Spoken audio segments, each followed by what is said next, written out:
Hello, everybody, and welcome to the Maurice Brown Show-NFL Edition with the homies from Wilson, North Carolina. This show is brought to you by MAGNOS Dentistry out of Belo Horizonte, Brazil.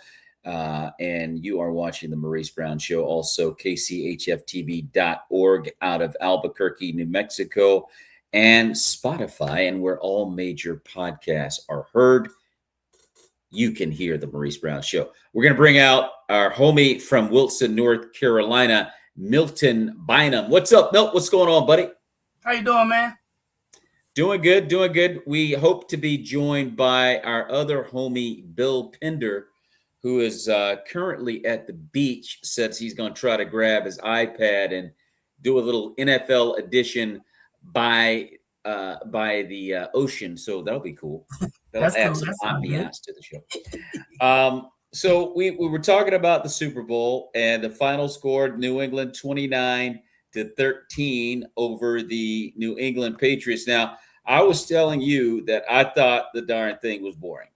I was trying to hang in there and all that. Me and my wife were trying to hang in there and watch it, and it just got to a point where we just decided we would watch fences on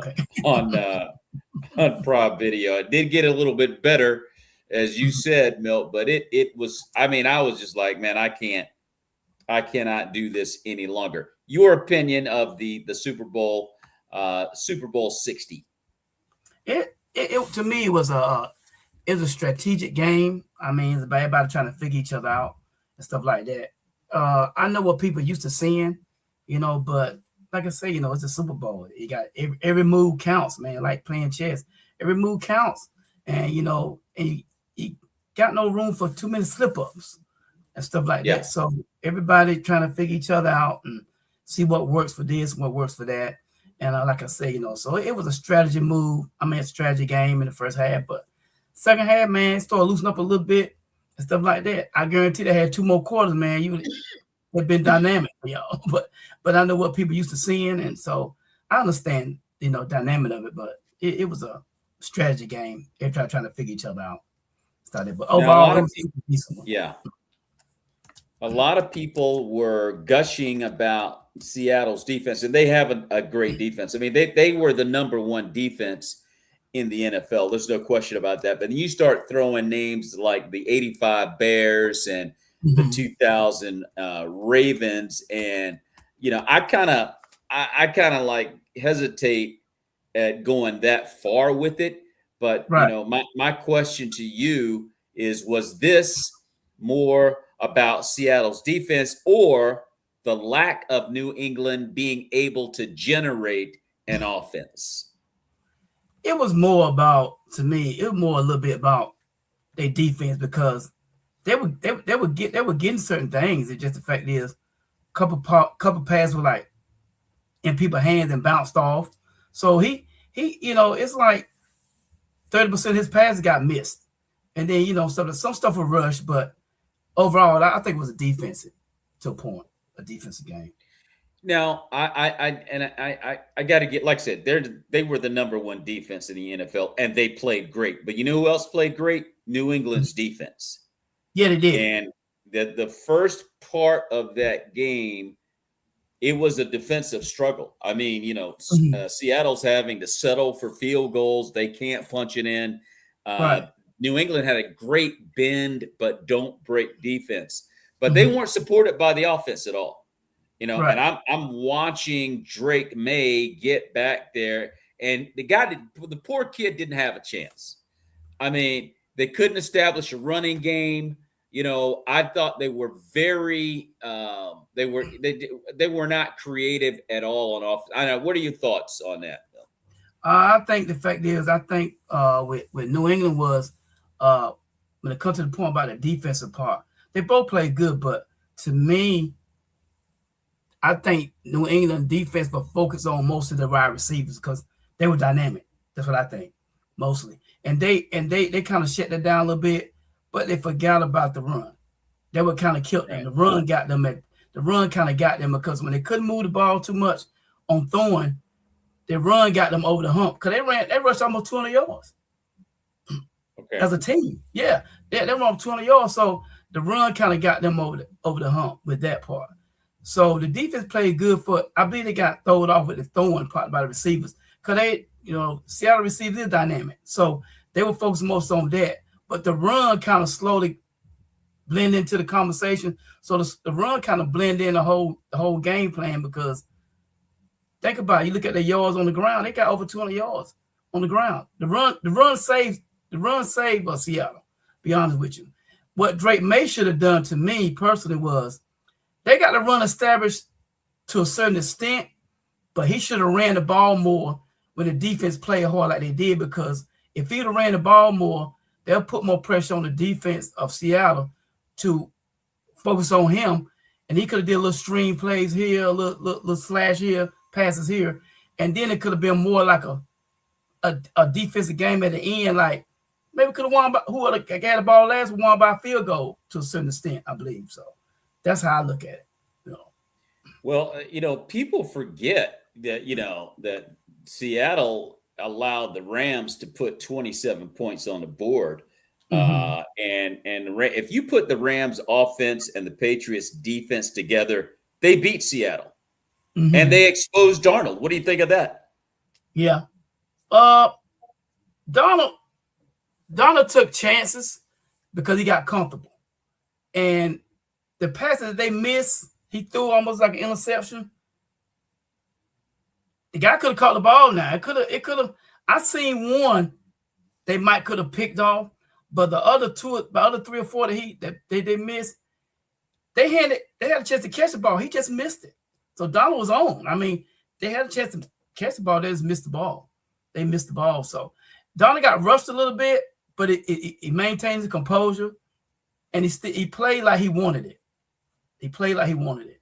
Well, I don't want to take anything away from the Seattle Seahawks winning and Sam Darnold, getting over the hump, because I mean, at the end of the day, I think he got the monkey off his back, right. AKA Steve Young, when he won without Joe Montana for the first time, threw 6 touchdowns against the San Diego Chargers back in the day, got the monkey off the back. So good for Darnold.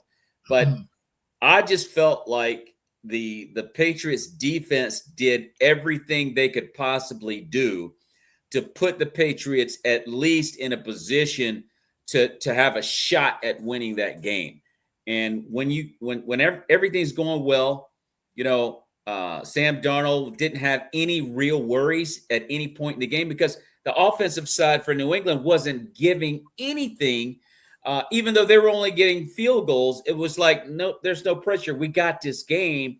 We keep doing this. I call it like a death by 1,000 cuts. It was a slow death. It was just, you saw it. I mean, if you're watching this thing, 3 points here, 3 and 3 and 3, and the other side of the ball is doing nothing. Eventually, they could have won the game like 20, 21-0 on field goals. Yeah. And it would have been a wrap, and we all go home. So I don't think Darnold ever really felt pressure, even though the Patriots were applying enough to keep them out of the end zone. I don't think Darnold was ever worried, and nor did he have any reason to worry. And, defense, Milt, also, they after a while, they just kind of start throwing in the towel. It's like, yo, man, I can't keep playing at this level and not getting any support on the offensive side of the ball. So I'm just kind of looking at it from that standpoint, that and I got a prediction too about New England. I have a prediction about New England too, because they had a very easy schedule, right? And they had a very easy playoff run where they beat, the Texans, and then they, a Texan team who had 5 turnovers. Yeah. And then you beat a Denver team without their starting quarterback.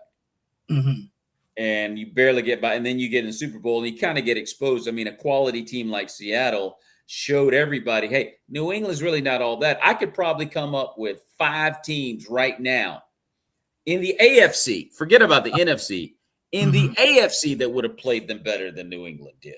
Okay? You take a healthy Bo Nix. I would take Josh Allen in that game to give them a game. I'm not saying they're going to win, but they would give them a game. And I think the even the Texans, the Jags, they would have given a better game. And next year, New England's going to have a tough schedule because they're in the Super Bowl. They're not going to have that little easy peasy schedule they did this past year. So here's my prediction: they won't make the playoffs next year. No, I think they will. No, they won't make it. They won't get in. You know why I think they'll make it? Because the reason I think they'll make it, for one, is the defense. The defense gonna improve just a little bit. They ain't gotta do much, and the offense. Drake May just gonna get better, man. He just gonna get better. Drake May is a copycat to more point like a Josh Allen. Only thing is, you just ain't seen it yet.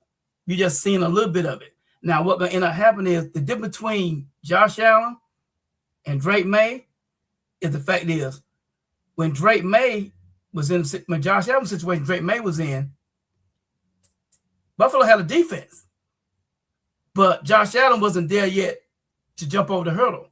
Now he ready to jump over the hurdle. They don't have no defense. So that's why they fell short.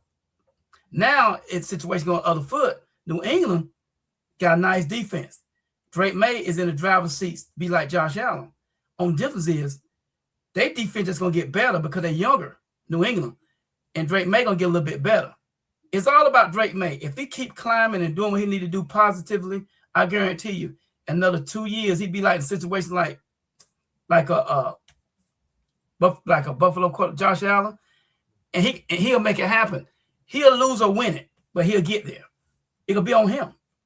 It's gonna be on him, basically. Well, and back to when you talking earlier about, but you talking earlier about Seattle and Seattle and them earlier about the game would be played better when they played against like the Rams, all that, or either Buffalo. You think about it. I could play you better anyway if I play you twice a year. That's in the same conference. That's why the thing looked dramatic, looked better. But somebody knew you trying to figure out you're going to get the kind of game you got. Because they're trying to figure out. But if I play you twice a year, of course it's going to be a better game. It's going to be a better game because I know who you are. I play you twice a year. I'm comfortable with you. And stuff and stuff. So ain't too many tricks in there with it. It's like practice with a purpose. It's like we practicing, but it's a purpose, but it count. The game count, but it's like practice. I feel comfortable playing in practice. That's how it is playing against a conference team. Practice with a purpose. That's it. So to me. Well, we shall see. I mean, hats off to the New England Patriots for getting to the Super Bowl. I mean, and they had a great year, 14 wins. Big time congrats to the Seattle Seahawks winning Super Bowl 60. They got their revenge on the Patriots after Russell Wilson threw that pick to Malcolm Butler, I believe it was, when they had the thing won. All they had to do is give it to Marshawn Lynch anyway. That being said, now we'll look at some other NFL news because now I want to look at the way too early predictions for the 2026-27 season. There's been talk out there that Kyler Murray may be sought after by the Jets. Would Kyler Murray be a good fit for New York? I think he would be. I think he would be because the fact is he's quick. He's quick and he will take off on you. And that's some of that what Jets was missing. Jets have a quarterback. They back there sitting there waiting to be a quarterback. They ain't mobile. But the type of defense Jets had, they got an upcoming defense. They're young people. They're young guys. When you get a mobile quarterback makes stuff happen. But things don't look like it need to look until you get in your scheme of things. So that'd be a good fit. That'd be a good fit for him if it happens. That'd be a good fit. It'd be a good fit. Only thing is about him, you got to keep him healthy. And I don't know how you're going to adjust to the cold because you're playing in a stadium. But other than that, if they keep him healthy enough, he can adjust. It'll be okay. It'll be okay because he can make stuff happen. Little Mighty Mouse can make stuff happen. He can make stuff happen. So I think so. I mean, I kind of hate the fact that they're kind of giving up on Justin Fields, but their offensive line is so bad. You got to have somebody like a Kyler Murray to take the pressure off the offensive line. That's, he can move. That dude's like a water bug. Yeah, and And it's messed up what happened to Justin Fields. It ain't fair. I think Pittsburgh dropped the ball on him, man, because that been a perfect fit for him. He was doing good with Pittsburgh, but Justin Fields need to go to a team that got a nice line and the coach and let him do his thing. He can gel his way into the system for them to win the win. Because other than that, he's just gonna be a backup, man. He's gonna be a backup. And the way things going now, to me, which Minnesota kind of feel like stupid, which they should. They should. Justin Fields should fit good in Minnesota because they got a nice defense, and he can make things happen. And I think it'd be a perfect fit for him. And then he got Jefferson, he got somebody to throw it to. He got the other receiver, so that's a perfect fit for him. To me, I mean. Well, I mean, heck, I never thought about that. I don't think the Vikings are going to give up on J.J. McCarthy. That they're sold out on trying to make him into a great quarterback, and maybe Kevin McConnell can do that. But right now, they've got egg yolk on their face.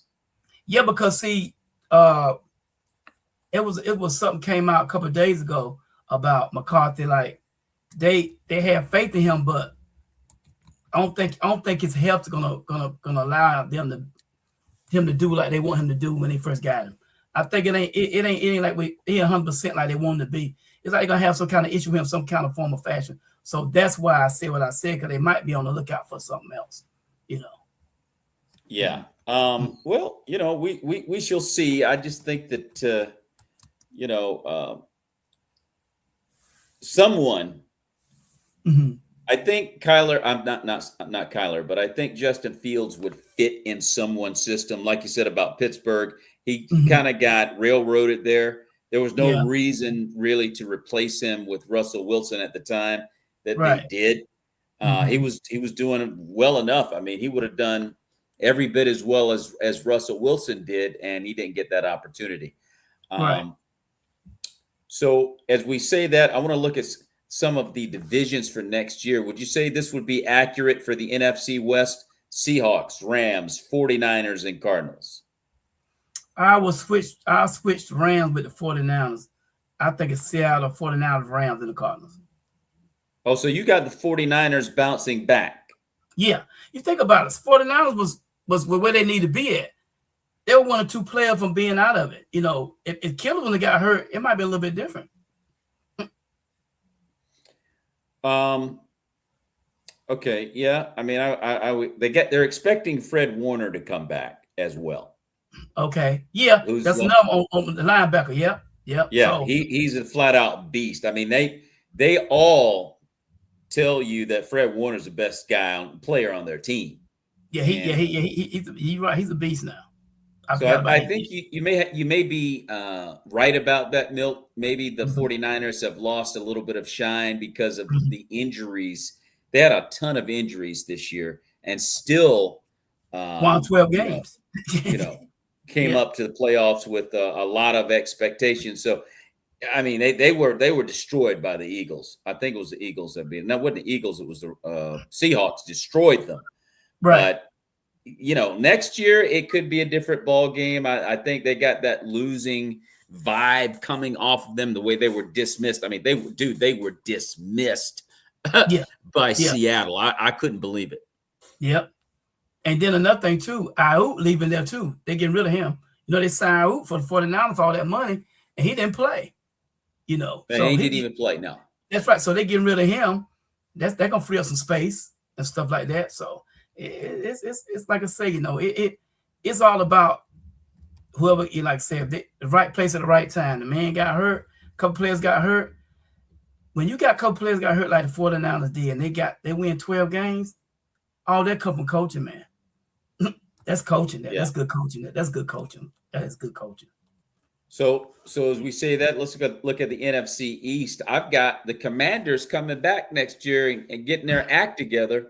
Then the Eagles dropping down a little bit, Giants, and then the Cowboys. What do you think about that one? I put the Giants first. They got Harbaugh now. They got Harbaugh now, man. They got Harbaugh now. I put Giants first.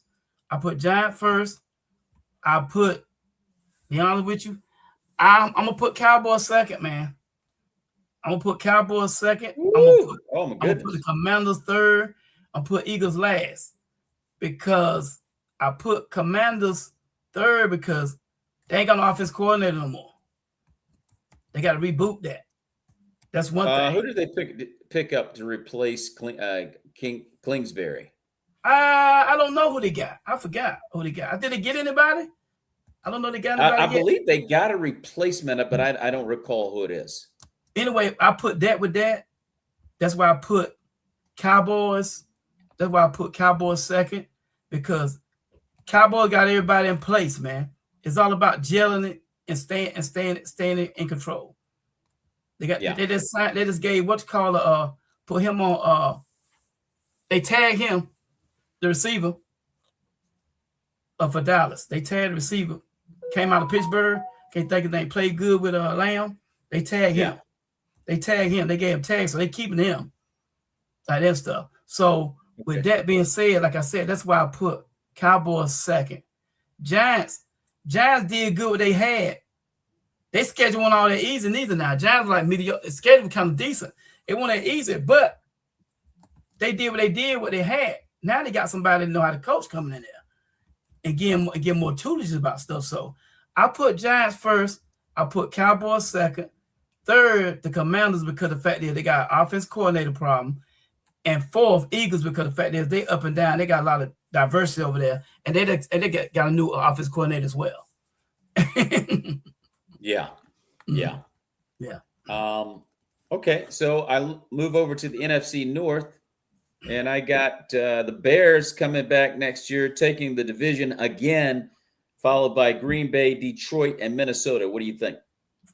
I would go with the Bears. They're on the upcoming, man. I believe I let them stay right there. I let the Bears stay there, stuff like that, and stuff. Green Bay, I let everything stay like it is, cause like the Lions, they trying to get together, man. They first year off that new offense coordinator, so they trying to get it. Everything's good like that. That's pretty good. I can go with that. It seemed like the Lions are kind of slipping a little bit. I don't have a whole lot of confidence in the Vikings right now. I don't think they know what they want to do at that QB1 spot. Yeah. And then the Bears, like I said, they look really good. Green Bay, I want to put in the one spot, but I just can't. And that's my team. But I can't trust the way that they're operating right now. You know, they make you feel like they're the best team in the league one week, and the next week, you know, they can't beat the Sisters of the Poor. So so you just don't know. And now they're getting Micah Parsons back. You would think. We don't even know how he's going to respond and recover from that ACL tear, and when he will recover and come back. Right. But if he's good to go, he will make a difference. And they will push Chicago. But I just think the way the Bears are going right now, I mean, they're destined for a Super Bowl. They are destined for a Super Bowl. They just got a few things they got to tweak on defense. And I think Caleb needs to come out smoother when he starts games. Like, you can do that against a poor team, but against a quality team, starting slow is what, you know, gets you out of there. So I think they can do it, though. I think they have everything in place. So I'll go to the NFC South. I like the way Carolina ended last year. I got them winning the NFC South and making some noise next year. Tampa Bay is going to be right there with them. I mean, they had a lot of injuries too, and they made good with what they had. So I could give it to the Bucs as well. But it's something about the way Carolina's playing, and then Atlanta getting rid of Raheem Morris, which I think was a mistake. Yeah. And then those poor Saints, I don't know what to think about this. I don't think they know. I don't think they have any idea of what they're doing. What do you think about this list right here, Milt? I switch. I take Buccaneers first. Okay. Panthers on the uprise. They gonna be okay. They're to a point by another year or so. You're gonna think Ken Newton was. I'm gonna say Newton was playing with them. Cam was playing with them still, because they get it together, man. They young. And they stuck with that coach regardless of how things went out. It started out kind of shaky, but now they see where everything gelling, how things come together now. So they're in a nice place where they want to be at. So I put Buccaneers first. I put Panthers second. The Falcons and the Saints, I'm gonna slide the Saints third and Falcons last because they got a new coach, adjusted things. Saints, couple games, man. This year, Saints, about 4 games this year. Saints could have won the game, man. They lost it last minute. So they end up getting 4 games out of the deal regardless of how they played. 4 or 5. I like 4 games, 4 or 5 games.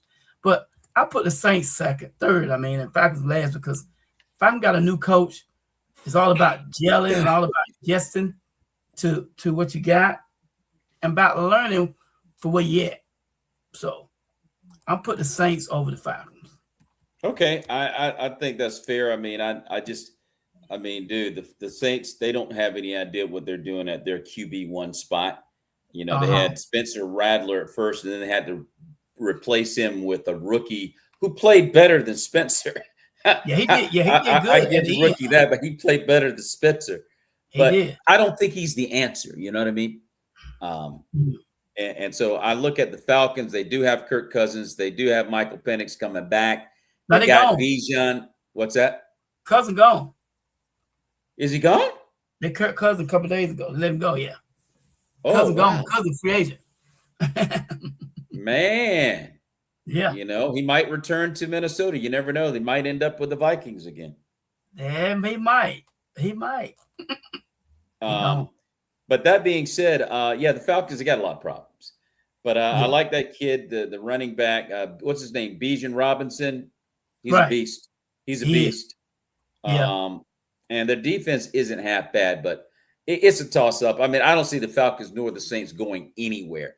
But I like Carolina and the Bucks for sure. I'm picking Carolina to win that, but the Tampa Bay could very well win that division as well. I go to the AFC, and the AFC North, I've got Pittsburgh coming back with Aaron Rodgers and Mike McCarthy. The Ravens losing Harbaugh. They're going to have to make some changes, but they'll be right there at 2. The Bengals and Joe Burrow 3, and Cleveland in last place. What do you think about this list? I'll put Cincinnati first. What? Cincinnati got a great team. It's all about keeping Burrows healthy. Burrows get healthy, they straight everywhere else. They got the offense. They got the defense. They have a terrible defense, Milt. They got a nice defensive line. They got some terrible corners. That's a terrible corners. And you see more exposure to that because the offense, was hurt at 3 and out. When you get teams 3 and out, you get exposed, their defense get exposed. But you get a dynamic offense like Cincinnati is when Burrows are healthy. You couldn't tell about the defense on Cincinnati. You couldn't tell. You couldn't tell. Yeah. You couldn't tell. Yeah. So they got exposed in that era. They corners suspect. They hurting. Their corners are hurting. They got a nice line. So that's what you seen. When you get the 3 and out on offense on Cincinnati, of course you're going to get your defense exposed, showing up. Like you just said, their defense terrible. You're going to see that part of it because the fact is you didn't see the offense dynamic part because Burrows was hurt. But when Burrows ain't hurt, you ain't gonna expose they defense that quick. You're not.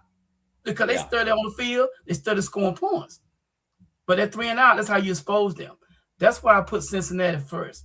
Secondly, I'm going to put the Ravens. Okay. I'm putting Ravens second because the fact is everything's intact except for Harbaugh. That's it. Yep. Everything intact except for Harbaugh. So I put Ravens second. Then I put Steelers third because the fact is McCarthy is experienced. And then plus they brought my boy over, my defense coordinator. He defense coordinator now for Pittsburgh. So I put them third. Once that year get on their belt, they gelling with each other. Pittsburgh be back like close to what they used to be.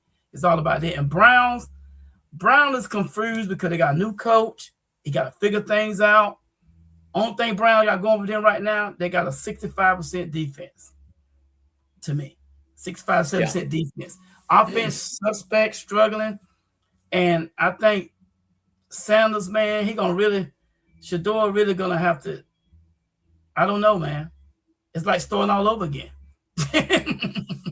Beyond, because you got a new coach. You got a new coach. He don't see your vision, what you done did already. It's like starting over again, man. Yeah, I mean, it's man, that's a very difficult situation in Cleveland to figure out. I got mixed feelings about Kevin Stefanski.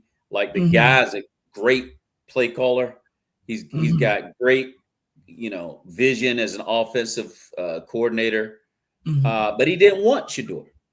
And Right. something was wrong with that relationship, and the whole thing just didn't work. So you got to throw out, like you said, now you got to start over from scratch and build Shador up from the ground again. And he gonna have to, and be honest with you, he gonna have to perform like he just getting there for the first time. It might sound ridiculous, but it's how it's gonna be. Yeah. And unless that coach know who he is, that's that coach got an idea how he is, and I'm seeing what he's already done did accomplished already last year, and piggyback off that, it might not be as bad as people think. But if he don't do that, it's like starting all over again, man. Like he just getting there for the first time, because he gonna look at him like, I don't know who you are. That's how he gonna look at him. Like, I don't know. That's who you how are. he's gonna look at him. Yeah, exactly. Yeah. I don't know who you are. So that's it. And your boy, like you was talking about, your boy left for Cleveland. He head coach now in Atlanta. So we'll see how that goes. He's the OC in Atlanta now. He the head coach in Atlanta. Stefanski? Yes. I did not know that. Yeah. I did not know that. He the head coach there now. Yes. Okay, well, think about Stefanski. Like I said, I think the guy's a great play caller. I think he comes up with creative offenses and all of that. So, and he's got something to work with in Atlanta. Okay, I like the receivers they got too. I did not know that. Look, yeah, I would definitely there's enough in place in Atlanta for a veteran like Stefanski to come in and get things moving. Certainly past the Saints. I just think, man, I did not know that. Wow. Okay. Yeah. Yeah. But you've got the Ravens 1 and then the Bengals after that. I got Cincinnati 1. I got the Ravens 2. You got the Bengals 1 and then the Ravens. Ravens 2. Then I got Pittsburgh 3 and I got the Browns 4. I think the division will be interesting. I think Mike McCarthy and Aaron Rodgers getting together might be a great match, but at the same time, he's old and they can't stop anybody. Well, they can stop people if they're healthy. If they ain't healthy, they can't, because their age group. If their age group is healthy, they can battle with the best of them. But it's all about being healthy. It's all about being healthy, man. Yeah, it is all about being healthy. We're going to switch over to the AFC West. I've got Kansas City coming back to prime time in their customary number 1 spot, followed by Denver, the Chargers, and the Raiders. Your thoughts on that list? Oh, no. I put Broncos number 1. Okay. I put Broncos number 1. Stuff like that stuff. I'm gonna be biased. I'm gonna put Chargers number 2. I'm gonna put Chargers number 2. And I'm putting my boys number 3, and I'm putting Chiefs number 4. Oh my goodness. So you've got the Kansas City Chiefs dropping to the bottom of the AFC West. Yeah. Wow. I can tell you why. You've got a Patrick Mahomes-led Kansas City Chief team falling to the last spot in the AFC West. Yeah, I can tell you why too. Yeah. Okay. The reason why I put the Chiefs last, because for one, that whole team is built on Patrick Mahomes. Mm-hmm. Patrick Mahomes' injury allows him to be out all this year coming up, stuff about maybe they say he'd be qualified to come back maybe week 10, 8 or 10, some of that week 8 or 10. Now you think about it now, what I'm saying. Everything based on him moving, running, and throwing on the run, everything. He got to change his whole movement because the injury he had with his knee. He got to change everything. That's for one. He got to change everything. For two, the team shows you how they were when he ain't playing. We beat them the last game. We beat them the last game of the season. But we had. They lost against people that they should have beat. They did. So my thing is, they have to rebuild that team from ground zero again to me. And to me, I don't think they're gonna make the playoff this year coming up. I think Andy Reid gonna be on the chopping block. I think that's why they bought B-Enemy back. So they have some kind of familiarity into the system for like offense. So if it comes to a point, he could be the ultimate coach for at least a year until they get somebody up in there. Because I'm telling you, if they don't make the playoff this year, Andy Reid's gone. He's out. Well, they will. I would agree with you. I mean, they would probably allow him to gracefully bow out and retire. He's gone. You know what I mean? He's gone. Kind of like what happened with Tomlin in Pittsburgh. Yeah, he's gone. So that's why I say that. With that being said, and stuff like that stuff. But the Chargers are always gonna be who they are. It's about, I give Harbaugh another 2 years max to change that dynamic up. If not, he gonna be the coach that when it comes to the Chargers, he gets you to the playoff, but that's as far as he's going. Cause what's called can't get it done, man. He Herbert ain't it. Herbert. Oh, really? You don't think so, huh? No. Herbert's not it. Herbert been playing with the Chargers for how long now? 7 years?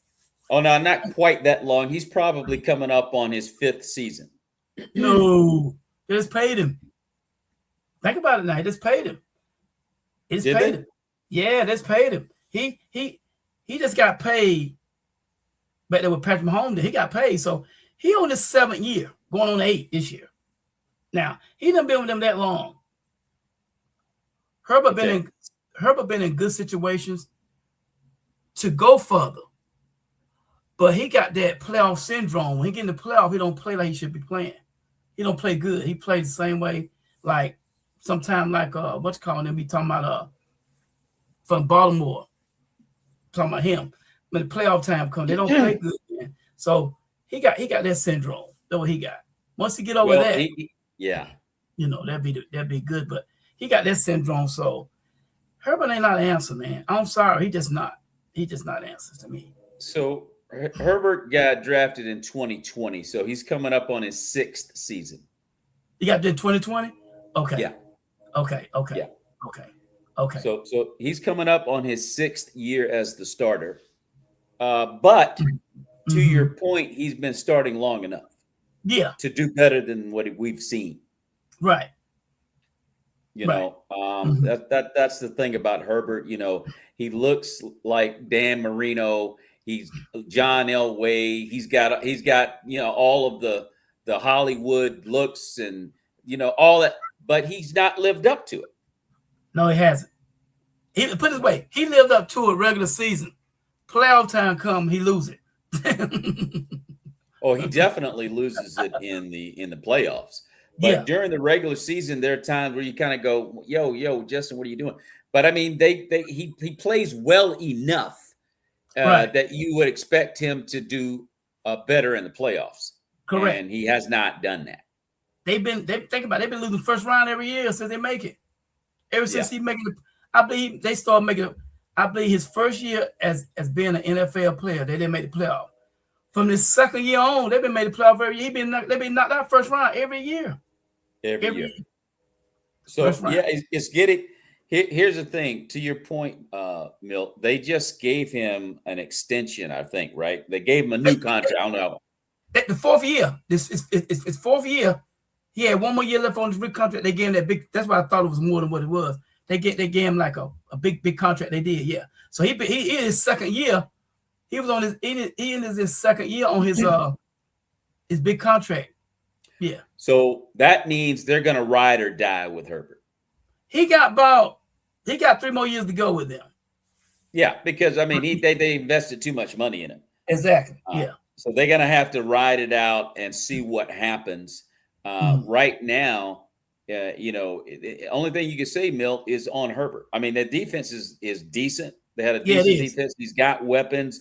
Yep. Herbert is going to have to man up at some point here, or it will be a failed project. Exactly. And if he didn't use his feet most of this year, they would have made a playoff this year.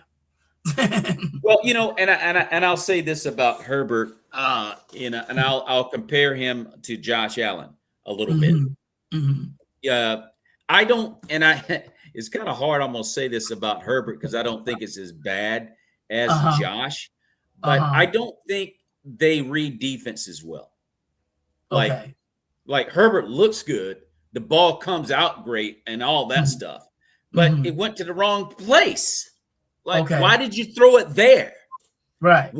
Hey, Justin, what are you seeing, dude? And you, oftentimes, especially when the pressure's on, you kind of look at Justin, and now to your point again, if he didn't use his feet as much as he did this year, they wouldn't have won as many games as they did win. You're right. So I don't think that Herbert. Again, it's hard for me to say this about Herbert, but I mean, we're going into year 6, and we're just going to have to call it what it is. From my perspective, I don't think Herbert, and I know Allen, I don't think they know how to operate comfortably from the pocket. Like I look at a guy like, oh my gosh, I could throw out a bunch of guys, but I like Matt Stafford. I throw Matt Stafford out there. I'll throw Patrick Mahomes out there. I'll throw Joe Burrow out there. Dude, when they get in the pocket, they know what they're doing. They know exactly where the ball's going to go. Not a lot. It doesn't take a lot for them to go, oh, yeah, I need to go here with it. I need to go up top. I need to go underneath. I need to step to the side. Whatever. They're quick and accurate with their decisions. And that's why Allen runs all the time, because he doesn't know what he's looking at. I think he needs to get better as a QB in the pocket. Definitely Herbert needs to get better as a QB in the pocket. And that means you don't know. I remember Tom Brady. Ray Lewis made a comment about Tom Brady when they were in the playoffs one year that they had a young buck playing corner, and he said, "Man, this old man Tom Brady, he can't do nothing with me, man. He ain't gonna do nothing with me because I'm gonna lock his boy up." And Ray Lewis said, "Young buck, hold on. You know what Tom Brady's doing right now? Tom Brady is in his house in front of a big screen TV with the remote in his hand, studying you. So come Sunday, he's going to make you look like a clown." My point is, a lot of these young guys don't approach the game the way Peyton Manning and Tom Brady used to approach the game. You got to know the game up here, inside and out. And I don't think Allen does that. I don't think Herbert does that. I don't think Lamar Jackson does that. I don't think a lot of these guys with all of these bells and whistles that they come with, I don't think a lot of them study the game. Matt Stafford, I bet you Matt Stafford studies the game. I think I'm just said all that to agree with what you're saying about Herbert. To Josh Allen offense, to me, it's like when you somewhere where you used to winning, and you come to an organization that's trying to win, your patience always get in the way. So when for example, if I got 3 to 5 seconds to find this receiver, and my mindset, I'm like, he need to do a post left cut to the right, and he need to be at that spot by this amount of seconds. If I'm impatient, I'm used to winning. I'm not waiting. Sometimes I make stuff happen because I'm afraid that he ain't gonna be there. It's like the way he had with Buffalo, he's not relaxed enough to feel confident on his teammates to make things happen. If he don't be the one that does it, it ain't gonna get done. It might be a poor way of thinking, but I think that's how he thinks sometimes. And I think I would totally agree. That would get him in them kind of ruckus and situations, because he'd be like, I'm gonna have to do this because this ain't going this way or this ain't going that way. I'm the one who have to do this. They rely on me to do this, and that's his whole MO. And some of that come from like I said, we had people to throw to a couple years ago when he first came to the league. He had certain people to throw to, but he wasn't where he needed to be right now, what he had back then. Now he where he need to be, but he don't have the people to throw it to like he had back then. Now it's the opposite. Now he got so many people to throw it to, but they don't have the defense they had back then. And a ton of business is diminishing. They're getting lower and lower and lower. So the whole point of this, if they don't get no defense up in there and get some dynamic person on offense, see, Josh Allen ain't got that one person he can throw to. Like everybody had a one person they can throw to. They're like you like Tom Brady. Tom Brady had somebody to throw to. He had my man from he had Welcome. He had Grunt. He had a wide receiver Moss. He had people to throw to. And you think about it, even if they broke down, we lost people. They said everybody was filling in with New England. Yeah, the people filling in, but still, he still had one person to throw to. You know his main person was, regardless of what they had? He always had Crunk. Always. And if he didn't have Crunk, he had Wes Walker. He had something. Josh don't have that. Josh ain't got that main man. He got key players trying to be main man. And that's his problem. If he got one main man he can throw to all the time, what he used to have back then when he first got in the league, he got one main man to throw to, and then get little people surrounded with that, and they have the defense. Trust me, they'll win. But he don't have that. He don't have that, and that's the problem. And that's why he's doing more he's supposed to do, and everything's on him and stuff like that stuff. And I'm gonna tell you right now, if they don't get nobody there he can throw it to, a main man, a main receiver, they got that main receiver from Florida State. I guess he didn't work out right like they supposed to. If he'd have panned out like they want him to, they could have been in a better position they is, but he didn't pan out like they want him to. So they in a position now like they have to get somebody up in there they can throw it to within that window. What they got now, they got a 2-year window for Josh Allen. If not, he got to go somewhere else and piggyback on what they got and win a Super Bowl. Because it ain't gonna happen there, man. It's not. Yeah, I mean, I would have to agree with you on that. He's got about a 2-year window, no doubt. He got a 2-year window left. As we say that, let's switch over to the AFC South. I got the Jacksonville Jaguars returning to their number 1 spot, followed by Houston, the Colts, and Tennessee. What do you think? I think the Texans should be over the Jaguars. Okay. Because the fact is, it's all about the quarterback. I believe he gonna do a little better, I guess, this year. It's not because the fact you think about it now, he been hurt most of the year. He came back. His ego was bruised because of what you call wanted for him at the time. So he tried to win the spot back. So he kind of came back kind of halfway. So I give him a fresh start of the year. The quarterback, I think he'll be a little bit better. I'll get Texas first. The Jaguars, I put them second. And the Colts, I hate to say it, I'm going to put them last, man. Because Tennessee, man, he ain't do too bad. They ain't do too bad for his rookie year, man. You know, and stuff. And then you got Salas, Mike Salas. He the head coach now. He a motivator, man. Mike Salas make you want to play for him, you know, and stuff. So who's the head coach there again? Mike Salah for 49ers, defense coordinator. Used to be Mike Salah. Used to be head coach for the Jets. Then what's called got fired. Okay. I got you. Yeah. Robert Salah. Robert Salah. I'm sorry. Yeah. Robert Salah. Him. He's the coach for the Tennessee Titans now. So I didn't know that. Okay.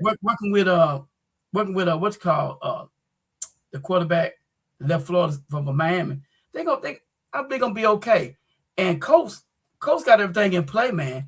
Colts got to get to a point like they got to get a quarterback they can depend on. You know, Jones might come back 100%, might not.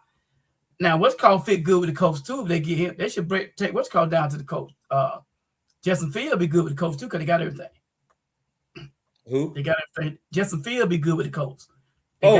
Justin would be. I think they're sold out on Daniel Jones. Yeah, because he got hurt. And he got hurt on an ACL tear. They were like, 8-3 when he got hurt. So I think they're sold on him. Mm-hmm. So it depends on how he come back too. Depending on how he come back. And if he don't good, Kirk Cousins be good there too with them. It's going to be interesting to see where Kirk Cousins lands. Right. Because there was a lot of confusion in Atlanta. I mean, I don't know if I entirely agree with him being benched for Michael Penix, but I mean, I don't know, but somebody's gonna get him. Somebody's gonna get him and stuff. So that's how I see that and stuff. So I put, like I said, I put Texans first, Jaguars, Titans. I put Colts last because they quarterback situation. Okay. And speaking of our last division that we're going to take a look at is the AFC East. I've got Buffalo taking number 1, followed by New England, Miami, and the Jets. What do you think? That's a good fit. I changed nothing. Okay. yeah. Because like I said, I don't even have New England going to playoffs. To be totally honest with you, I think this is going to be a year where they're going to run into too many quality teams that will expose them as a team that is one of two things. Either their offensive line has to be completely revamped or they need another quarterback. One of the two. They can't get the running game going because they don't have the kind of back that can find his own hole because they're not creating any holes. And Drake May is a good quarterback when he's not under pressure. But we saw against Seattle, he gets rattled. He got rattled against the Texans. The Texans put the wood on him, and he almost had as many turnovers as CJ. So that I think the Patriots' problem is their offensive line. I don't think Drake May is as bad as he looked in the Super Bowl. I think he's better than that. But if they don't get that offensive line addressed, dude, they're going to have a long year against quality team after quality team after quality team. It's not going to be, high school level teams you're playing against this year. You're going to have a really stout schedule. You're going to be running into Denver. You're going to be running into Buffalo. You're going to be running into the Bengals. You're going to be seeing you're going to be running into Seattle again. Go over the NFC schedule. You're going to have to see Chicago. You're going to have to see Green Bay. You're going to have to see the Rams. More often. You're going to have to see the Panthers at Carolina. Stuff like that. That's what they're going to have to get ready for. Like every week, it's going to be a target on your back, and they gotta fix some things. Yeah, but they just got on the left hand side, the right side, everything good with New England. The left hand side is kind of suspect with that one player. They can dress that up, man.